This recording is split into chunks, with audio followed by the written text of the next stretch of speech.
রাজধানীর কাঁচা বাজারে ক্রমেই বাড়ছে নিত্য প্রয়োজনীয় পণ্যের দাম। বিশেষ করে ডিম, পেঁয়াজ, সয়াবিন তেল, মাছ ও মাংসের দাম মানুষের নাগালের বাইরে চলে যাচ্ছে। মধ্যবিত্ত ও নিম্ন আয়ের মানুষদের দৈনন্দিন জীবনে এটি একটি বড় ধাক্কা। অনেকেই বলছেন সংসারের বাজেটের সঙ্গে তাল মেলানো এখন কঠিন হয়ে পড়েছে। রাজধানীর কাঁচা বাজার ঘুরে বিস্তারিত জানাচ্ছেন সহকর্মী ফরিদুল ইসলাম অপু। ক্যামেরায় ছিলেন শাহরিয়ার শাওন। শুনছেন না আপনি? সকাল থেকে চলা বৃষ্টির মধ্যে রাজধানীর কাঁচা বাজারে ক্রেতা বিক্রেতাদের চলমান কার্যক্রম দেখার মতো। কিন্তু বৃষ্টির জল যেমন ঠান্ডা ও ভেজা, তেমনি মানুষের মনে উদ্বেগ আর চিন্তার ছাপ স্পষ্ট।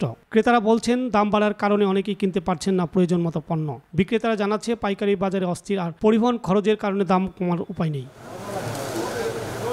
ডিমের দাম এক সপ্তাহের মধ্যে আবার বেড়েছে। ফার্মের ডিমের দাম ডজন প্রতি 140 থেকে 145 টাকা ওঠার ফলে গরিব ও মধ্যবিত্ত পরিবারের উপর চাপ বাড়ছে। অনেকেই প্রতিদিনের প্রোটিন জোগানের জন্য দুশ্চিন্তায় আছেন। দেশি পেঁয়াজের দাম এখন কেজি প্রতি 85 টাকা, যা কয়েকদিন আগেও 60 থেকে 65 টাকার মধ্যে ছিল। রান্নার অপরিহার্য এই পণ্যের দামের ঊর্ধ্বগতি সংসারে কষ্ট বাড়াচ্ছে। সয়াবিন তেলের দাম লিটার প্রতি 172 টাকা, যা আগের সপ্তাহের তুলনায় 10 টাকা বেড়েছে। পাম অয়েল ও সুপার পাম অয়েলের দামও বেড়ে রান্নার খরচকে আরও কঠিন করে তুলেছে।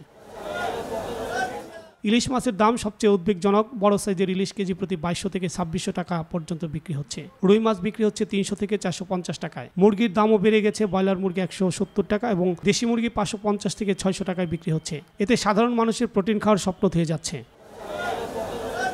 মসুর ডালের দাম বেড়ে 135 থেকে 155 টাকা কেজি দরে বিক্রি হচ্ছে। মশলার বাজারেও লাগাম ছাড়া দাম বৃদ্ধি রান্নার খরচকে বাড়িয়ে দিয়েছে। আলুর দাম কিছুটা কমেছে, যা একটি স্বস্তির খবর।